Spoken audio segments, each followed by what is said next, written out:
안녕하세요, 역사 돋보기입니다. 6.25 전쟁 중공군의 공세를 요약하는 시리즈, 이번 영상에서는 4차 공세를 다뤄보도록 하겠습니다. 중공군의 3차 공세에 밀려 유엔군과 국군은 병력 피해를 최소화하고 추후 반격의 기회를 보자며 1951년 1월 4일 서울을 포기하는 이른바 일사후퇴를 하죠. 이후 유엔군과 국군은 경기 남부, 충북, 강원도 남부에 이르는 방어선을 새롭게 구축했고 미 8군 사령관 리찌웨이 중장의 강경한 주도로 1951년 1월 25일부터 어마어마한 화력을 앞세워 대대적인 반격에 나섰습니다. 그리고 며칠 안 돼 서울 남부 근교까지 진격하였고 이제 서울을 코앞에 둔 상황이었죠.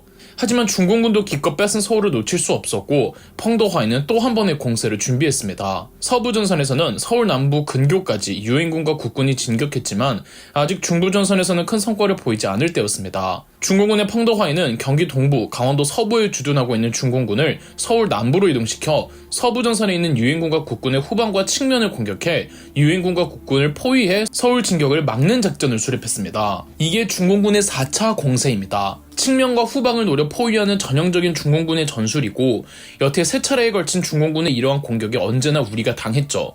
하지만 이번에는 당할 수가 없었습니다. 유엔군과 국군도 측면과 후방을 공격받지 않도록 중부전선에 있던 유엔군과 국군이 중부전선에서 서부전선으로 이동하려는 중공군을 막으며 중부전선에서 빼앗긴 영토를 되찾기 위해 진격하죠.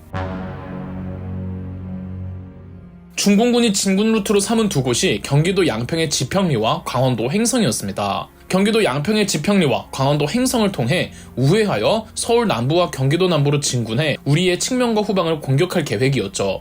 경기도 양평의 지평리에는 중공군 13병단 소속의 39군이, 강원도 횡성에는 중공군 13병단 소속의 40군, 42군, 66군이 진격했죠. 유엔군과 국군은 일전의 반격전으로 경기도 여주와 강원도 원주까지는 진격한 상태였습니다. 경기도 양평의 지평리와 강원도 횡성 중 1951년 2월 11일 횡성에서 전투가 먼저 치러졌습니다. 중공군 4차 공세의 첫 전투였죠. 횡성에는 국군 3584단이 미군 2개 사단과 1개 연대가 그리고 네덜란드 대대가 있었습니다. 중공군이 경기도 양평의 지평리와 강원도 횡성 중에서 서울이랑 조금 더 가까운 지평리가 아닌 서울에서 더 먼 횡성을 먼저 공격한 건 지평리에는 미군이 많았고 횡성에는 국군이 많았기 때문입니다. 언제나 그렇듯 중공군은 강한 미군보다는 국군과 싸우기를 택했던 거죠. 우리 국군은 병력 차이가 무려 7배나 많은 중공군에게 완전하게 포위되어 국군은 엄청난 피해를 입고 후퇴합니다. 특히 국군 8사단의 경우 전멸되다시피 했죠. 횡성 전투는 사실상 우리가 진 전투였는데 전쟁에선 지는 것도 잘 져야 하는 법이죠. 횡성 전투에서 우리 국군이 철수할 때 있어서 큰 도움을 주었던 부대가 있었으니 바로 네덜란드 대대였습니다.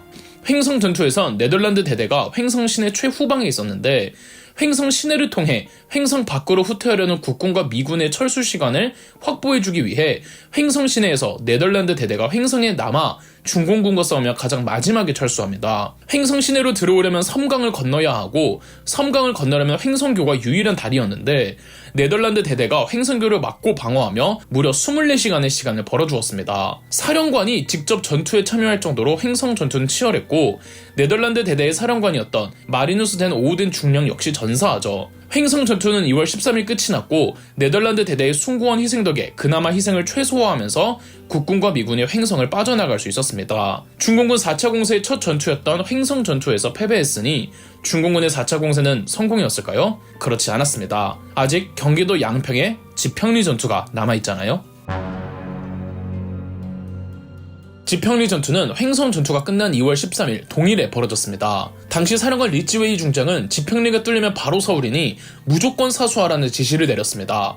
더군다나 횡성 전투에서 우리가 졌으니 말이죠. 지평리를 공격하는 중공군은 39군으로 병력은 약 2만 5천 정도였습니다. 이에 지평리에서 맞붙는 우리 유엔군은 미군 1개 연대와 프랑스 1개 대대였죠. 프랑스 대대는 해병대, 공수부대 그리고 프랑스가 자랑하는 메인 부대 병사들로 꾸려진 나름 정예부대였습니다. 프랑스 대대의 사령관은 랄프 몽클라르 중장으로 랄프 몽클라르 중장은 무려 19세기에 태어난 인물이며 1차 세계대전 때부터 전쟁 경험을 쌓았던 당시 유엔군 사령관들 중에선 최고령 노장 중의 노장이었습니다. 랄프 몽클라르가 워낙 노장이었기에 프랑스 본국에서도 몽클라르 중장을 보내기를 꺼려했는데 스스로 중령으로 계급을 깎으면서까지 한국전쟁에 투입합니다. 다만 2차 세계대전 당시 프랑스의 과거 이력이 있기 때문에 미군에선 프랑스군의 전투력을 얕게 평가하고 있었습니다. 그랬던 프랑스군의 전투력을 미군이 다시 보게 만든 전투가 바로 이 지평리 전투였죠. 지평리에서도 중공군은 산악기를 통해 지평리를 포위하였습니다. 프랑스는 지평리 전선의 서남쪽 방어를 맡았죠. 중공군은 머리부터 노린다는 수법으로 지평리 포위망의 가장 서남쪽을 집중 공격하기로 합니다. 거기에 미군 연대본부와 프랑스 대대 지휘소가 있었거든요. 즉 프랑스군이 주둔하고 있던 쪽이 가장 치열한 격전지가 되었던 겁니다. 이걸 프랑스가 방어에 성공합니다. 프랑스군은 총검 돌격까지 감행하며 치열하게 싸웠죠. 프랑스가 방어에 성공하는 사이 미군은 방어의 모든 걸 쏟기보다는 오히려 중공군 쪽으로 진군해 공격을 함으로써 중공군을 몰아냈습니다. 공군의 항공지원 그리고 후방 예비대로 있다가 급하게 투입되었던 5호 기병연대의 기갑병력이 중공군을 쓸어버렸죠.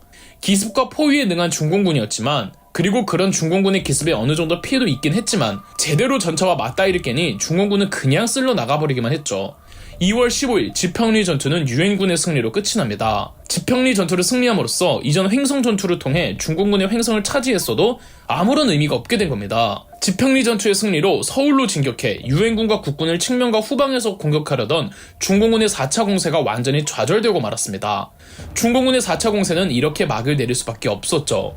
1950년 2월 11일 횡성 전투를 시작으로 15일 지평리 전투가 끝날 때까지 서울 탈환에 나선 유엔군과 국군을 측면과 후방에서 공격하려던 중공군의 계획이 지평리 전투로 좌절되었던 전투를 중공군의 4차 공세라고 합니다. 이전 3차례에 걸친 중공군의 공세에선 매번 우리가 밀렸으나 중공군의 4차 공세는 우리가 중공군의 공세를 저지한 첫 전투였죠. 우리가 인천 상륙작전 하면 한 개만 있는 줄 알지만 잘 알려지지 않는 제2차 인천 상륙작전이 있었습니다. 중공군의 4차 공세가 벌어지기 하루 전이었던 1951년 2월 10일 서울 수복을 위해 유엔군에서 제2차 인천 상륙작전을 전개했습니다. 이 또한 썬더볼트 작전의 일부였죠. 아무래도 4차 공세에서는 중부전선이 메인이었기에 인천에는 중공군은 없었고 북한군만 있었기에 비교적 난이도는 1차 인천 상륙작전보다는 수월한 편이었습니다. 여기에 더해 일전 1차 인천 상륙작전은 유엔군이 모든 걸 주도하는 가운데 국군의 해군이 일부 참여하는 양상이었지만 그간 국군 해군의 실력 상승을 눈여겨본 미 해군 극동사령부의 제95기동부대의 앨런 스미스 제독은 제2차 인천 상륙작전을 오롯이 국군 해군에게 맡기기로 하는데요.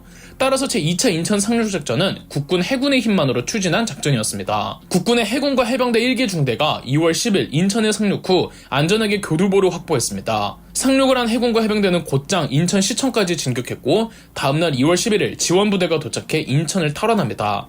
이제 유엔군과 국군이 서울 제수복만을 남겨놓은 상황에서 제2차 인천 상륙작전의 성공은 전세에 크게 기여해 주었습니다. 제2차 인천 상륙작전과 중공군 제4차 공세의 저지로 이제 중공군의 측후방 공격을 받을 필요가 없던 유엔군과 국군은 서울을 향해 진격했습니다. 서울 제수복 작전은 전선을 크게 3개로 나누어 중부전선에서 후방을 안정화하고 다른 하나는 서울 동부에서 중공군을 견제하면 마지막 남은 하나가 서울 서부와 한강을 통해 서울에 진입한다는 작전이었습니다.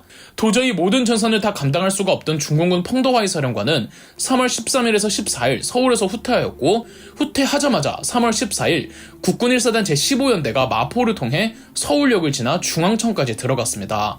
아직 남아있던 잔당들을 토벌한 뒤 다음날 3월 15일 중앙청에 태극기를 개항하며 서울을 재수복하였죠. 강원도 전선에서도 국군 6사단이 춘천을, 국군 5사단이 인제를 탈환했습니다.